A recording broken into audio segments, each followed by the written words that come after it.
gentlemen, the President of the United States.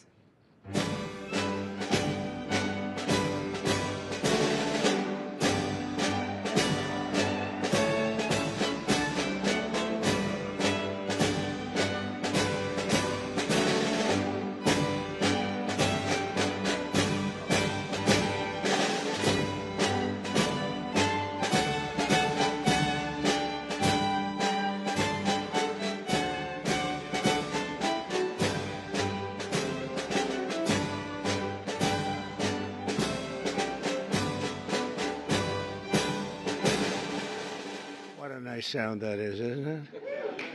What a nice. Please sit down. Hi, Scott. So I always said that if I ever became president, I would play that all the time, no matter where I went in the building. But I've never really gotten to do it. I wanted it for breakfast, lunch, and dinner. It's so beautiful. And pardon me for being late. We had a great meeting with NATO, the Secretary General, and we're going to do something a little different for this country. We're going to supply weapons to NATO at a large amount. They're going to deliver the weapons, and they're going to pay for 100% of the weapons. So, a little different. A little different. Hi, John. So we're really, that's a big thing. And we thought we had 4 deals, Howard, right, with Putin. Somehow they end and we get off the phone. Oh, that was a very nice conversation. And then he sends missiles into buildings someplace. I said, what was that all about? So anyway, so we're going to be doing that with NATO. And it's fully approved, fully done. We'll send them a lot of weapons of all kinds. And they're going to deliver those weapons immediately to the site of the war, different sites of the war. And they're going to pay for 100% of them. This all was made possible by going from 2 to 5% a month ago when I went there. So, yeah. And those countries, those European countries, and I said, look, we have an ocean. It's not fair that we did, because under the Biden administration, we paid about 3.5 times more than they did. We were in for $350 billion.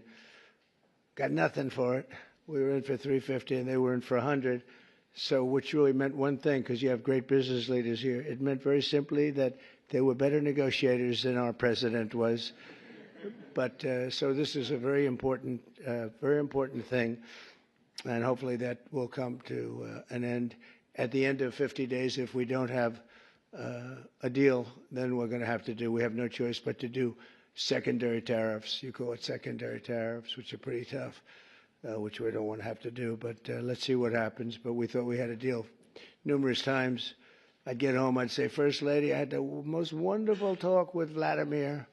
I think we're finished. And then I'll turn on the television, or she'll say to me one time, wow, that's strange, because they just bombed a nursing home. I said, what? So we don't like that. But I want to thank you all for being here, and welcome to the first ever White House Summit of Faith and Business Leaders. You're really some of the greatest business leaders in the country. When I looked at some of the names, I said, whoa, that's big stuff we have here today. In fact, before I was president, I would have been very intimidated, but now I'm president, so I don't have to be. But today we celebrate the core values that built this country: freedom, hard work, risk-taking, and above all, trust in Almighty God. You're very much into God in this room, and that's very nice. You're business leaders who believe strongly. We have some business leaders that don't believe strongly, and somehow you and I don't like them as much. But I want to thank Pastor Paula White. She's been my friend for a long time. And John, for convening this incredible group. You know, her husband's one of the most talented musicians in the world. Stand up, John. Stand up. Okay? I stole a couple of his songs for the rallies, and he never sued me, so I was very happy. But we all come from the same place, right? So it was great, and we appreciate it, John. Thanks as well to Treasury Secretary Scott Bessent, who's doing a fantastic job. He goes on television and he calms the market. I go on television, I rile the market, and I say, we better send him in there, Howard, right? And the markets become so calm and nice. So you're doing a good job, Scott. Thank you very much. You make any deals today? We got a lot of them, boy, I tell you, we have. But the best deal is just sending out the paper. You know, they keep saying, well, he hasn't made the deal. Well, we made a number of deals, but why isn't he doing deals? Because the paper is better than any deal we can make. Do you understand? The people in this, Kevin, they asked you that question this morning. You were great this morning, but they said, well, when is he going to start making deals? The next time we could say, just no, every time he sends out a document that you have to pay 35% or 25% or 50%, or in one case 100%. Those deals, you can't beat those deals, but we're still willing to talk. And they all, literally every country wants to make a deal. We're in a good position. You would call it a position of strength. I don't talk that way because I'm a politician now, unfortunately. And I don't want to talk about strength. I just want to say we have to be treated fairly because we were ripped off on trade and the military for, we protected other nations. Nobody paid us. Nobody did anything for us. Nobody helped us. And that's much different. NATO is a much different situation now. When I got in, I believe we were paying for 100% of NATO. And now they're paying, they went from 2%, but they were paying 1% to 5% that they're paying. That's a big difference. It's about $1 trillion difference. And they're wealthy, for the most part, wealthy countries. And some of them they're among the most powerful, among the wealthiest countries in the world. So they're going to start paying, and they want to pay. And we had a great meeting about 1 month ago. That set the stage for what happened here, but it's very important. So I want to thank Scott for being here. I want to thank Commerce Secretary Howard Lutnick.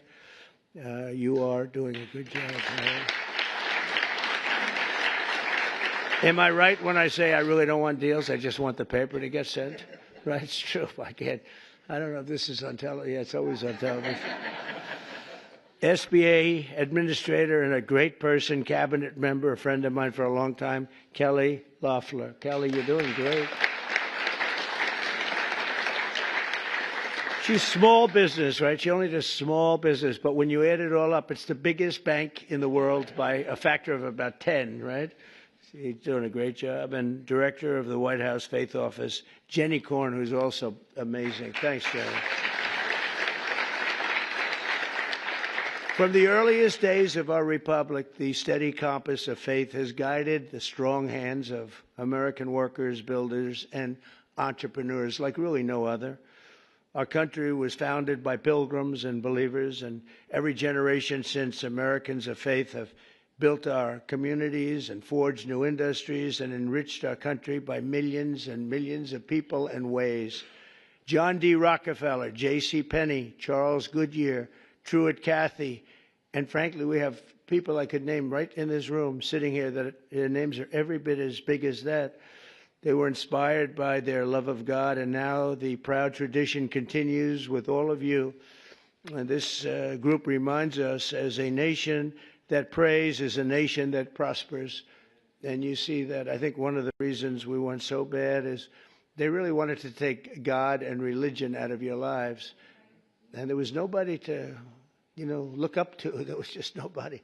It was, we were freewheeling, and we can't freewheel. Now we have to bring religion back into the country, and we're starting to do that, I think, at a very high level, Paula, a very, very high level. You see churches are starting to fill up again.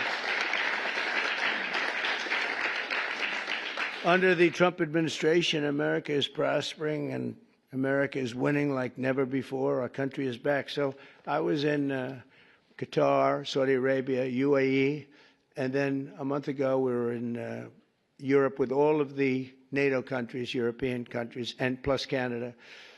And almost everyone said almost the exact same words. They said, 1 year ago, your country was dead. Terrible term, but that's what it is. Your country was dead. We thought it was finished. And now you've got the hottest country anywhere in the world. It's true. Is the hottest country. Did you see they found $25 billion of essentially profits last night? They said, where did it come from? It came from management, but it came from tariffs. And it came from, good business skill, and I've always made money. Now I'm making it for you people. I've had good days and bad days, but in good days and bad days, I always found a way to make money, and we have to do that for our country. But and we did 188 billion in Scott just now, 188 billion in tariffs, 188, and we haven't even started yet. That's only for cars and steel. We actually have barely started.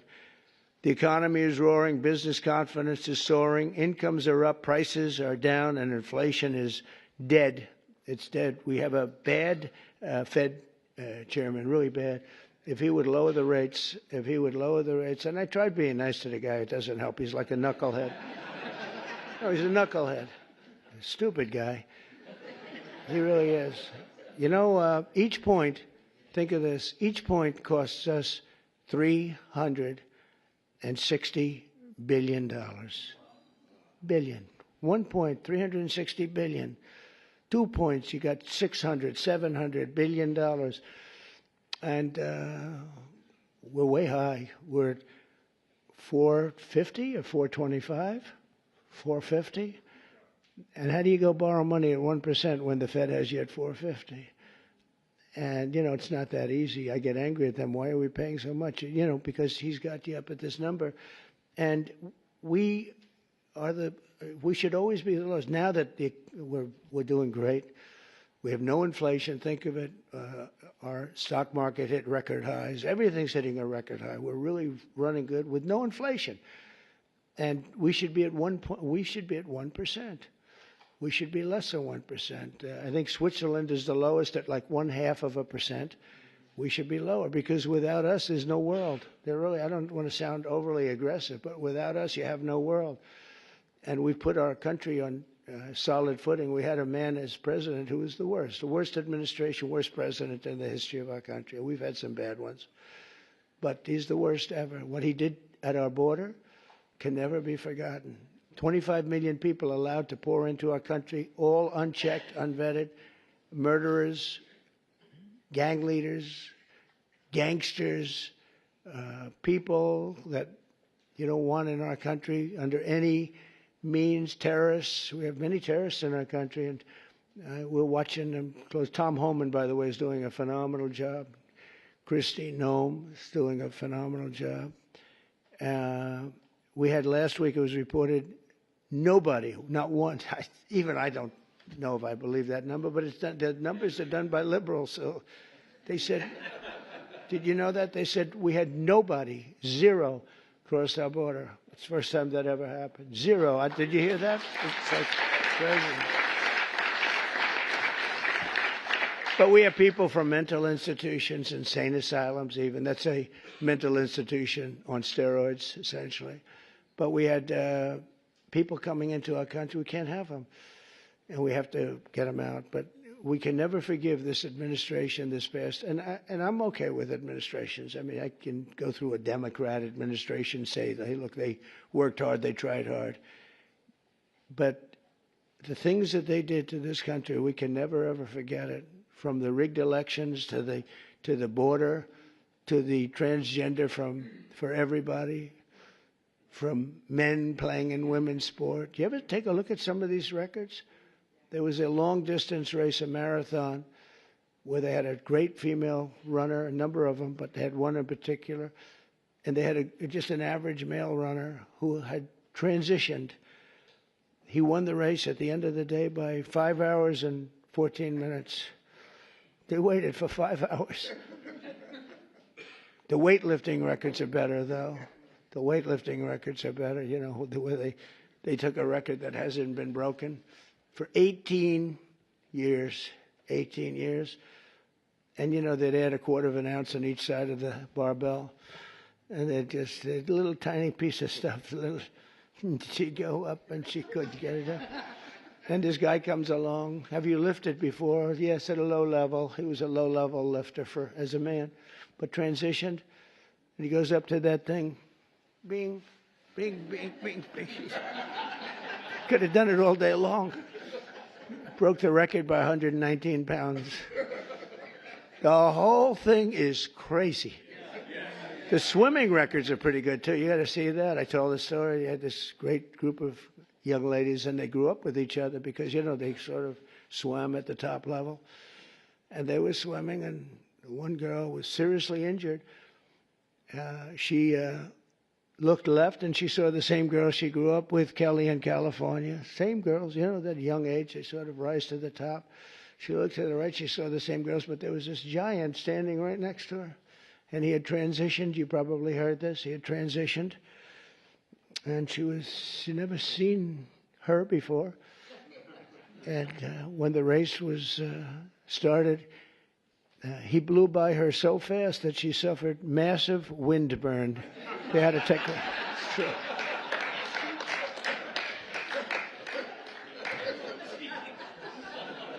And he got out of the race, and he went and had a little lunch, and then he came back and watched the rest of the young ladies finish up. The whole thing is crazy, and it's so demeaning to women. It's so demeaning to women. But it is what it is. But what they did to this country, and we ended all of that, as you probably know. We ended the woke. The woke stuff is no longer in favor. But we're doing fantastically. Wages for blue-collar workers have surged by the most in over 60 years. Gas prices have reached the lowest level in 5 decades. Actually, we're going to see some really good numbers. Drill, baby, drill. Drill, baby, drill. I got to make sure that people can afford to produce the gas. But the gas has gone to the lowest level in decades. And you're seeing $1.99, $1.98, and I saw $1.95 at certain states. Not California, because every time it goes down, they add taxes onto it. You're at $6, $7. They just add taxes. All they do is they keep adding taxes. Terrible governor, doesn't know what he's doing. He may be a candidate, but if you go by success, you can't have him be a candidate. And on Friday, it was announced that the United States Treasury ran a budget surplus. Is that true, Scott? In June, for the first time in many, many decades. Wow. I didn't know that. That's a good one, too. I'm going to have to put that in my repertoire, Scott. But the biggest victory of all came 10 days ago when I signed the one big, beautiful bill into law. Right? And just as I promised, we did something that was amazing. Everybody was against it. I wanted it. I know Scott and Howard liked the idea of it too, but it was very risky because they've never done anything like it in terms of the size. It's the biggest bill ever passed, of its kind ever passed, by far. And they were going to cut it into 2, 3, or even as many as 7 bills. And I said, the problem is that in the one big bill, everybody gets something. When you cut it into 7s, there are 4 or 5 of them, or 3 of them, right, Kevin, that you get nothing. All they're going to do is fight it. You'll never get them passed. And so we went with it. I was on a show called Deface the Nation. Have you heard of it? They're so bad. They're so bad. These people, they're so average. But I was on this show, Deface the Nation. Ladies and gentlemen, President Donald J. Trump on Deface the Nation. No, but they're all so bad. But we were on the show, and she said to me a question. She said, what would you call this bill? Would you want to have it called One Big Beautiful, or would you rather see it? I said, what I want is one great, big, beautiful bill. And Speaker Mike Johnson, John Thune, they were watching, and they said, what a great name for the bill. We actually ended up calling it that. We took the great out. I actually liked it even better. One great, big, beautiful. But they said, let's a little bit of a low key. But we got to pass. But we got to pass because there's something for everybody. And there are things that people don't like, but you need them for the country. You have to do some things that are great for the country, but they wouldn't necessarily get the votes. And we got the votes. Think of it, not one Democrat vote. All the goodies that we got, not one Democrat voted in either the Senate or the House. And we're talking about tax cuts and business. So many different things that are so good, right? Not one Democrat vote went with us, not one. So we had to get almost every, in the House we got 218 to 2. Think of that, 218 to 2. Nobody could do that. It's never been done. And that says, and we have Rand Paul Jr., who's a guy from, we call him Rand Paul Jr. because he always votes no, a guy named Massey. Always votes no. We had another guy who I helped very, very strongly, helped him with a very personal situation, got him through it. And he voted no. I said, thank you very much. I appreciate it. And then we went to the Senate, and you had, of course, Rand Paul, who always votes no. They call him Just Say No. I think they think it's... No, I think they and, I got him elected. I had to go to Kentucky twice to do rallies to get him elected twice. But they forget. A lot of politicians forget. And then we had a couple of others. Susan Collins, she's another one. Just Say No. She always brutal. And we had some people. Tillis, I guess, was a no, right? He was a no. And they said he was brave. He said no to the president, but he resigned the following morning. So anyway, that was terrible, I thought. But we couldn't lose more than 3. And we had 3 that said no. And so we won that 50 to 3. So it's pretty close. And a senator came over to me and said, I can't believe you won the House. Great guy, this senator, Eric Schmidt, who's doing a great job. He said, I can't believe you won the House. I said, actually, so remember 218 to 2. We needed 3, so we could have lost 3. We actually only lost 2. I said, no, actually, the Senate was tougher than the House of the 2. That question is asked to me, who was tougher? I'd say the Senate was tougher, actually, amazingly. Shouldn't have been. We had a slightly bigger margin in the Senate proportionally, but it was brutal. It was, they said, sir, we have 12 hard no's. Hard no is not recoverable, right? This was at 2:30 in the morning. Mike Johnson called up. It could be 20, but it's at least 12. So could you call them, sir? And I said, what time? I said, 2:30 in the morning. And we have to win, right? We can never give up. The people in this room, right? You never gave up. My supporter right from day one, and her husband with a bad damn back, right? How's his back? Is he okay? Every time I see him, he's got a bad back. But he's got a lot of cash, so. A lot. He's got a lot of cash. But no, they're great people. Thank you very much. I do appreciate you. You were there right at the beginning, always was there. But we have a situation where we call up these people at 2:30 in the morning, and I called up. I got along with them all great. I liked them, but they're tough. They're congressmen. When you're a congressman for 20 years or you're a senator for years, you're smart and you're a survivor because you go through all sorts of hell. But I called up Congressman. I said, Jim, hi, Jim, how are you doing? He said, fine, sir. I said, family's good, yeah. He said, sir, you have my vote. I never said what I was calling about. I said, I do, thank you very much. But how do you know what I'm calling you about? Well, I said, sir, I've been your friend for 2.5 years. You've never called me during normal hours. So I assume that if you're calling me at 2:30 in the morning, you're not calling me to ask me how's the family doing. I said, yeah. So, pretty good.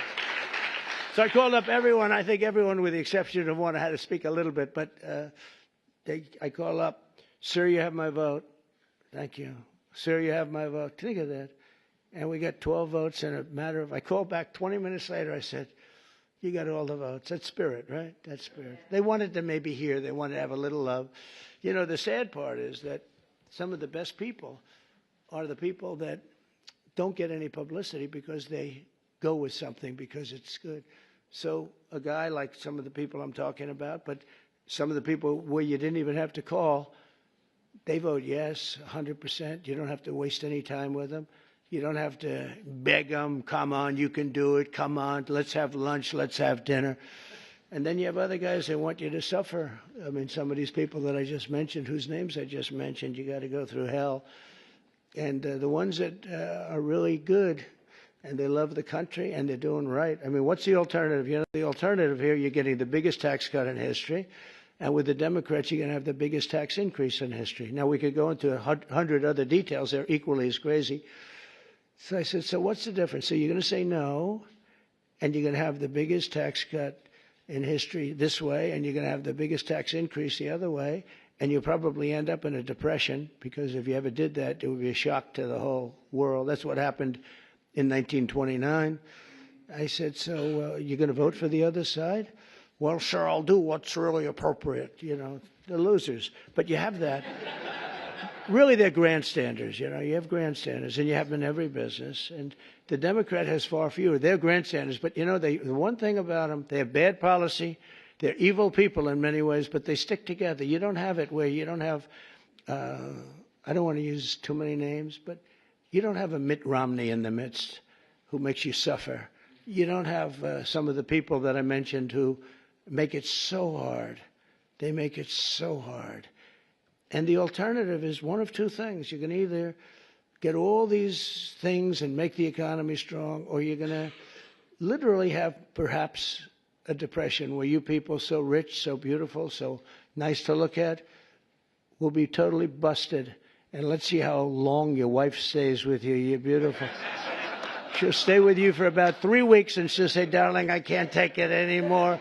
I can't take it anymore, darling. I'm leaving you. I said to one guy, he's a very, very unattractive man, but he's smart, and he's rich. And I said, you better hope we get this thing passed, because your wife will be gone within about 2 minutes. He said, you're right. But so we had a tremendous success, and it gives you the biggest tax cut in American history, the largest spending cut in American history, and the largest border security investment of all time. And again, we're doing great on the border. I almost say, why do we need it? We have such good numbers, but you need it. Ultimately, you're going to need it. I built hundreds of miles of border wall. Without that, you could have never had the results that we had. But to lift up the American family, we increased the child tax credit and made school permanent. We made it all permanent, the school choice. And we expanded school choice. And for every newborn child, we created what's called the Trump accounts. And this was Michael Dell. I don't know if Michael Dell's here, but Michael Dell, well, you tell him I mentioned his name, because it's true. He would call me for 3-4 years. I didn't know Michael. I just know he's a great success story and a great guy. That's all he talked about, was the account where you put $1,000, and as a baby is born, $1,000 into an account, and you let it be invested by, I guess you pick out some good money determinant or fund or index. And I guess at a certain age, like when they're 30, goes earlier than that, but when they're 30, they're supposed to have like $75,000. That would have a huge impact on their lives. And it could even be more than that. So that passed. And, you know, it's funny, that was one of the easiest things we had to get passed. Can you believe it? I thought so many people loved it. They actually call it the Trump accounts. And I didn't fight for that name, right? I didn't fight for that. I said, that's a very great honor. But Michael Dell was amazing. That's what he said he's going to invest billions of dollars doing it for children. He's going to put a lot of his money into it. But even more importantly than the economic success, we're restoring the spirit of our country. America is once again an optimistic nation. We were so down. It was depressing. We were so down. That's why I ran again. I got cheated. They rigged the election. But I said, you know, if I didn't think I won, I would have never run. Because that's like a poll, right? You lose, you lose. It's worse than a poll. But I saw the lack of spirit in this country for 4 years. It was a dark, horrible place. And for people of religion who were arresting your pastors, they were arresting if you went to church and you had a service outside. And the reason outside, because you had the COVID. And you could go outside. They'd arrest everybody for even having the service. I'll tell you, religion took a big hit because of the way they treated all of us. And we now have a confident nation, an optimistic nation, and we have one nation under God, and we'll always keep that term.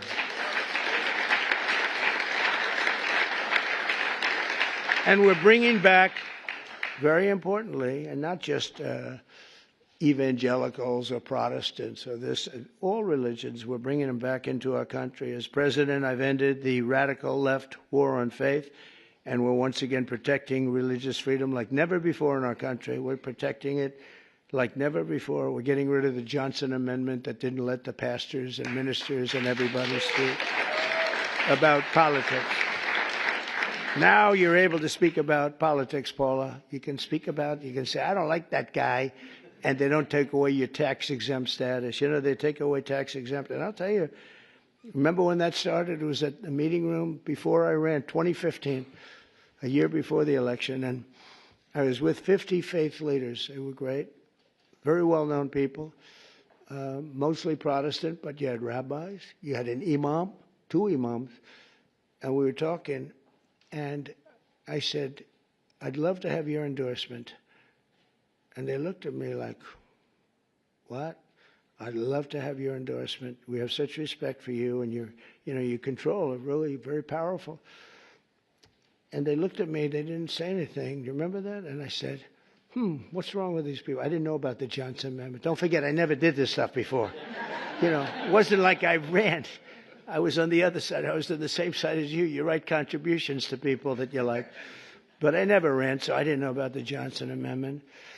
And I called Paula and Jenny aside. I said, could I ask you, when I said I'd want your, support, your political support and endorsement, they looked at me very weird. What's going on? Well, sir, there's a thing called the Johnson Amendment. And if they even speak about anything having to do with politics, they will immediately take away their tax-exempt status. And if they lose the tax-exempt status in your world, that means you might as well close up your church. I said, you got to be kidding. So I can't really. And I told them, we had another meeting a couple of months later, and I said, you people in theory are the most powerful people. You're more powerful than man or woman because we have more than 50. Let's assume men and women are 50-50, but you have 80% between all the different religions. I said, you have more power than anybody, but you're not allowed to use your power. I said, we're going to get rid of that because people want to hear what you have to say more than anybody else, pretty much. And we did get rid of it, and we launched something that's great. And now you see people, if they like somebody, they're able to talk about that somebody for office, right, Jenny? We're able to talk about a certain politician that has your values and likes your religion. It's okay. And we got rid of that. Was Lyndon Johnson, a very powerful guy. And he had a problem with a pastor, I think in Houston. And the pastor was not a fan of his, and he put the clamps on the guy. He really did. Amazing, actually. And we opened it up. I looked at him, and we're up 68 stories in the air at Trump Tower, and at this beautiful conference room. I look down, I see people walking up and down the street. I said, that means that person walking up and down the street, any one of them have more power than you do because you're not allowed to even talk about it. You were even afraid to talk about it. But they're not afraid any longer, and I think they appreciate it. As president, I've ended the radical left war on faith, and we're once again protecting religious freedom instead of destroying it. And God is once again welcomed back into our public square. It's very important.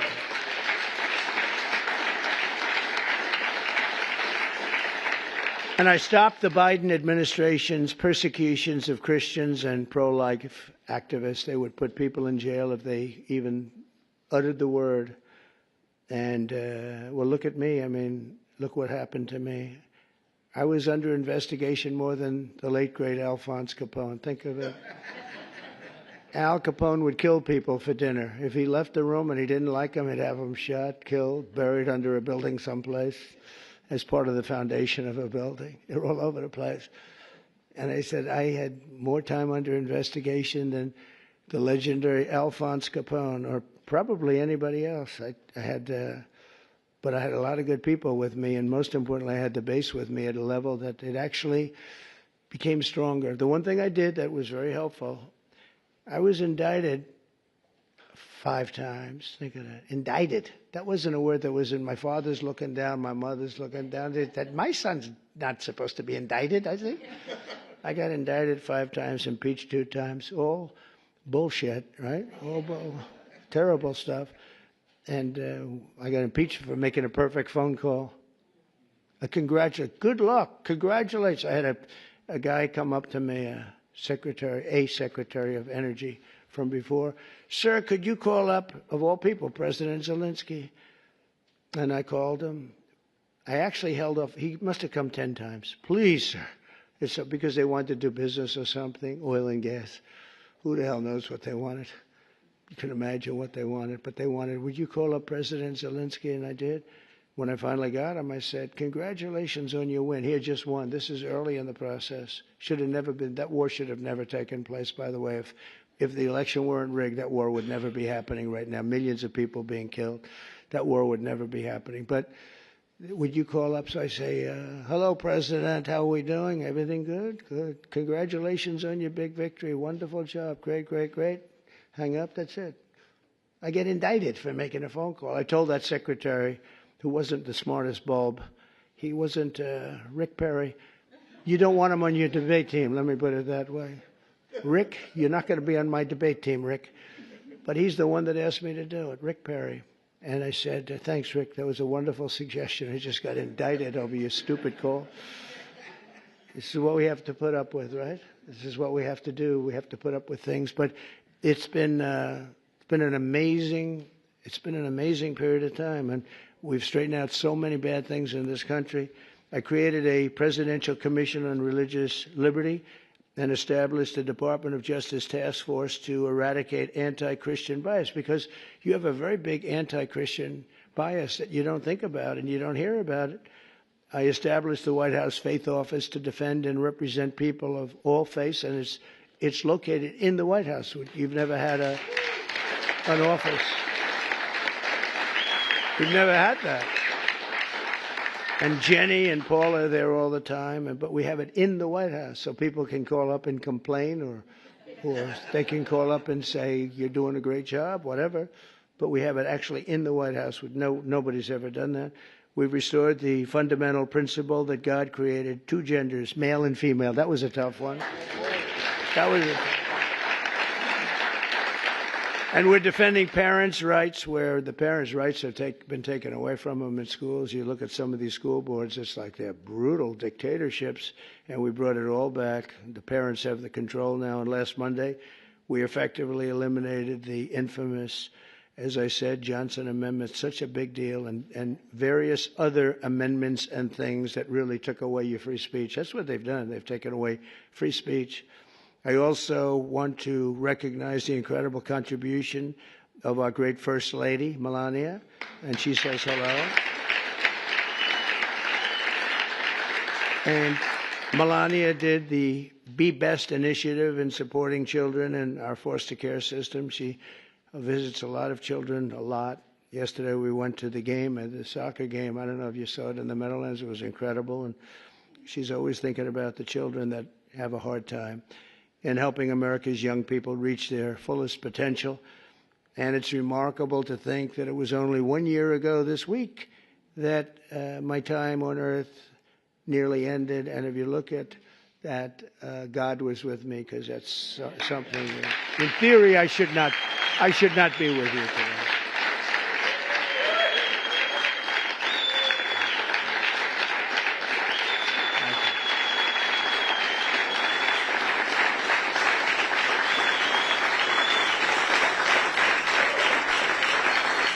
Well, I believe that, and I believe it, that my life was saved by God to really make America great again. I really believe that. I think I have a son. He's a great shooter, like a championship shooter.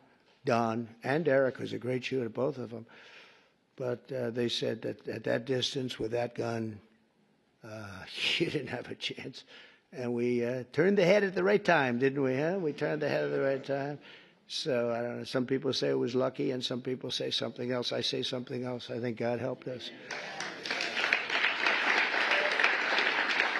So I always believed in giving back to this nation, a nation that we love so much, and I know that everyone lives by that same sacred principle. The people in this room do, I can tell you.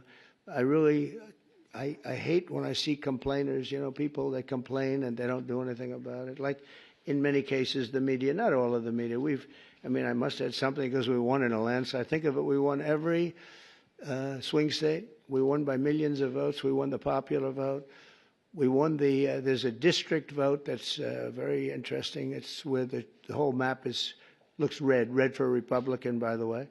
But the whole map came out, I think it was 2,750 to 505. Think of that. That's broken into little districts, little areas. We had an unbelievable election, and so I don't know, somebody said, yeah, how do you win without the press?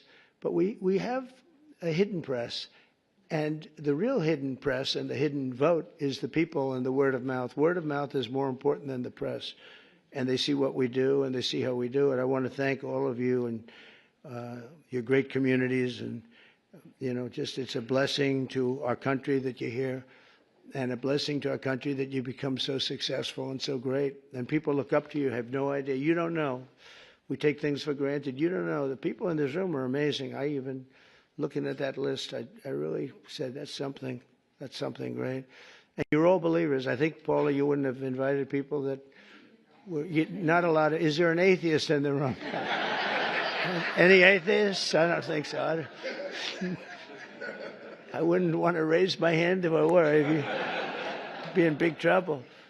No, you invited all people that are outstanding in faith and success, and it's a very noble group. But it's because of the patriotism and goodwill of citizens like you that America remains strong and faithful and free. And together we're going to continue the fight for Judeo-Christian values of our founding fathers. We'll grow our economy, we'll defend our sovereignty, we'll protect our children. When you look at the job we did, I was just thinking, because President Putin said it to me and other leaders said it to me, when they looked at those B-2s go in, and think of it, they flew for 37 hours straight. We had 52 tankers, the gasoline tankers, and they rode along with them at different aspects, and they refueled, and not a screw was broken, not a mark was on those planes. Every engine was perfect. When they landed, they were just as good as when they took off. Think of that, 37 hours and about 40 minutes through a very rough territory. And those machines worked incredibly well, and literally not a problem. And when I honored the flyers, we did it last week, I also honored the mechanics, the people that took care of those machines.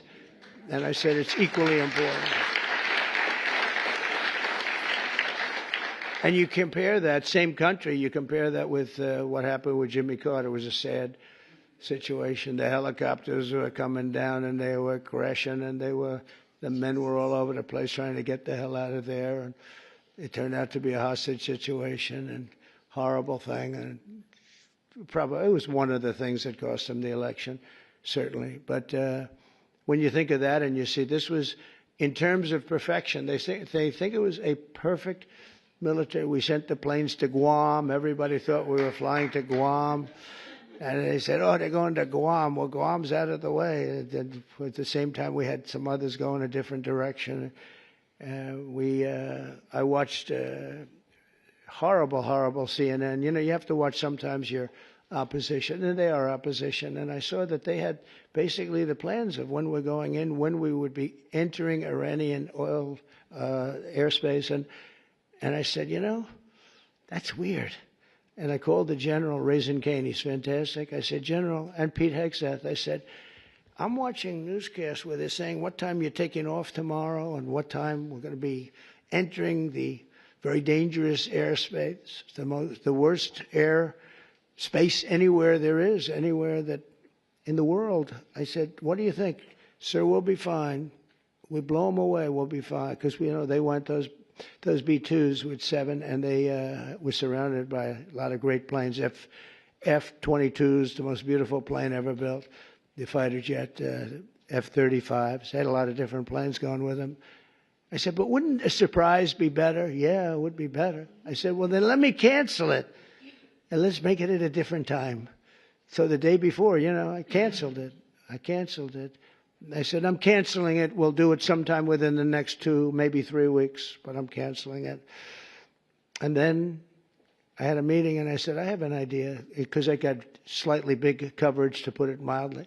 So everyone knew it was being canceled. I said, let's leave at the exact same time we were supposed to leave, the following day. And we took off, and that's when the planes went out to Guam and this and that, and we took off. And that was the only time And they said it. That was the only time they knew we wouldn't be coming in, was the exact same time that I came. I said, let's do something. And they flew in, and they were stealth, incredible planes. They were stealth. And they hit every bomb, hit their mark. Every single bomb hit the mark. It was unbelievable how they did it. And then they said, skedaddle. Skedaddle means get the hell out of there. They had to get out of that airspace. But it was an amazing thing, and I think it was so great for our country in so many different ways. You know, you see so many incompetent people, like the way we left Afghanistan with Milley and all these incompetent, stupid people. And Biden, I mean, it was him. Leave everything behind. We'll leave jets behind. I said to Milley, I said, so you mean to tell me, because I was going to leave. We would have left earlier than them, but we were going to leave with dignity and strength. I said to Milley, you mean you want to leave a jet fighter behind? Sure, it's cheaper if we do that. I said, wait a minute, give me a tank of gas and I'll fly it to Pakistan, or I'll fly it to someplace, or I'll fly it back home. Why is it cheaper? Oh, it's just cheaper. That's when I realized the guy was grossly incompetent, okay? He's telling me it's cheaper to leave a plane than it is that the planes cost $150 million apiece. Let's leave it, sir. It's just great. And they did. They left all, I was taking everything, but they left it behind. But when you look at what happened and compare that to what we have now, we have a real great machine. I rebuilt the military in my first term, and we left some of it to Afghanistan and the Taliban, and they have their parades. I hate those parades. Every year they have a parade wheeling down our equipment on some very unattractive street. That's, their Fifth Avenue. They show our equipment going down. Just it's getting older and older, but I hate to see it. But we're going to be working together to protect our children, and with the grace of God and the blessing of Providence, we will lead our country to heights that it's never seen before. I think we're going to be more successful in many ways, but I think we're going to be more successful than we've ever been. And I do think this, if we didn't catch it, if we would have lost this election, our country was finished. I think we were run by incompetent people. We were run by an auto pen that nobody knows who used it. I think it's one of the biggest scandals in the history of our country. We were run by an auto pen. Nobody has any idea who used it, including Biden. He doesn't know. Saw that interview yesterday. You knew nothing. So it's a very terrible. We're against an evil group of people, and they're very smart. Very smart. He's not, but they are. They took over the Oval Office. They actually took over the Oval Office. We can never let a thing like that happen again. So, Paul, I want to thank you very much, and I want to thank Jenny, and most importantly, I want to thank the people in this room. You really are incredible people, an inspiration to our country. And I know you don't know that. You don't think it because you're too busy working. But you are. You're a great inspiration to young people that want to be just like you when they grow up. And thank you very much for being here. And it's a great honor. And, Paul, I think you're going to say a prayer. I'll stay with you while you say your prayer, okay? Thank you very much, everybody. Thank you. Thank you very much.